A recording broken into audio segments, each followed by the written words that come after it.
It's day 82 of uploads from our show Too Long Didn't Scroll, which you may have stumbled upon because you were tired of having to scroll through an endless seeming newsfeed every day in search of your daily news fix.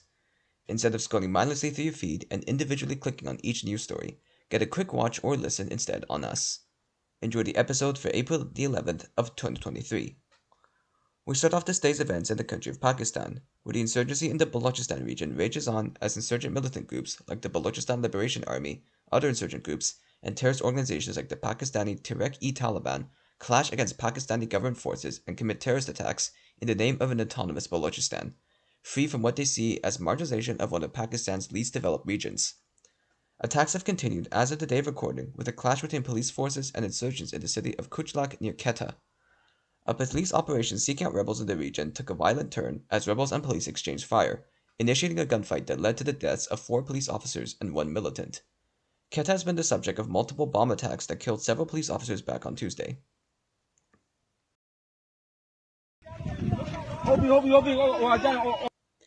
In the country of Myanmar, civil war and insurgency continue raging on in the wake of continued anger towards the current military junta, ruled by the Tatmadaw military, in power after a coup d'etat back in 2021, which forced Aung San Suu Kyi and her party out of power and into prison. While elections were promised by the junta government, they have been delayed time and time again, leaving Myanmar's return to democracy perpetually uncertain. Protests have erupted across the country in response, in addition to insurgent groups under the banner of the National Unity Government seeking to force the junta out of power through military force. The junta government has responded to the insurgency with harsh military crackdowns, such as of the day of recording, a major airstrike on the Pazigi village in the Sagaing region's Kanbalu township held by rebels. The airstrike has been reported to have killed at least 100 people, including civilians. Such an attack was one of 3 by the junta on the region since February. In the city of Jerusalem, split between Israeli and Palestinian sides, violence has been erupting between the city's Jewish and Muslim groups in the wake of chaos and violence at the al-Aqsa mosque several days ago, when an attempt by Jewish worshippers to sacrifice a goat as tradition was met with controversy among Muslim worshippers at the mosque still going through the fasting period of Ramadan. The resultant chaos at the compound resulted in special police forces being dispatched to the area, injuring several people and making hundreds of arrests.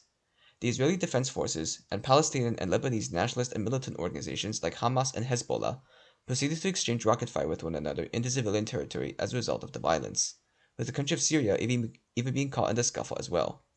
In response to the emerging chaos, Israeli President Benjamin Netanyahu has, as of the day of recording, announced that Jewish worshippers are to be barred from entering the Temple Mount, where the mosque is located, for the remainder of Ramadan, in hopes of containing the escalating chaos. This decision was met with both praise and controversy, with Israeli Security Minister Itamar Ben-Gvir stating only escalate the situation further, and Chief Rabbi Isaac Joseph stating that any further provocation should be avoided at all costs, praising the decision. In the country of South Korea, wildfires are raging through the province of Gangwon-do, particularly in the city of Gangneung. The seaside city has had several parts of it destroyed as a result of the fires blown to the region by strong winds, prompting a firefighting response 2,300 firefighters strong. Over 500 of the city's residents have since been evacuated. The fires so far have claimed at least 1 life. In other news, Germany has expelled its ambassador to Chad after Chad expelled its German ambassador mere days earlier in a tit-for-tat move, and Sweden has announced an indefinite closure of its embassy in Pakistan over unspecified security concerns.